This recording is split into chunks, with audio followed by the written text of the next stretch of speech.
Good morning tropa. Pasok na tayo ng trabaho mga tropa. At ito ang pinakamahirap, ilabanan yung antok. Papasok pa lang tayo ng trabaho pero tinan nyo naman yung mata ko, pumipikit na. Hindi pa tayo nagsisimula magtrabaho, inaantok na ako. Ito yung pinakamahirap na part sa isang panggabi na trabaho, which is yung labanan yung antok. Kaya sapat na sapat lang talaga at karapat dapat lang talaga yung night differential para sa mga panggabing trabaho. Iba yung laban pag panggabi mga tropa. Mahirap kalaban yung antok. May nanalo na ba sa antok? Yun ang tanong.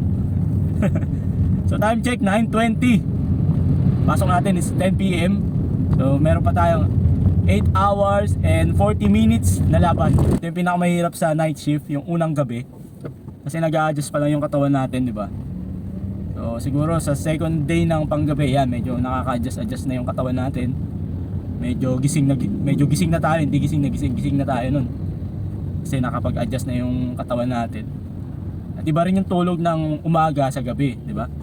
Kapag yung tulog mo sa umaga, parang bitin pa rin eh. Pagising mo, maya-maya, naantok ka na naman eh. So, saludo ako sa mga nagtatrabaho ng panggabi.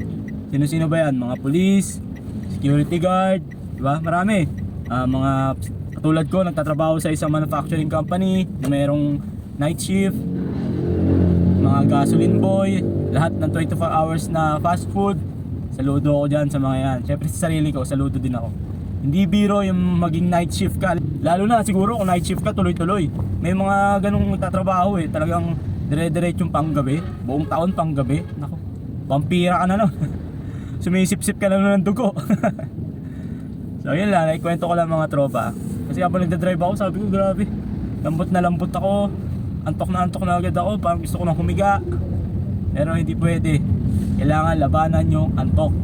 Ang tanong, may nanalo na ba sa antok? Wala. Ito pa si Tonton.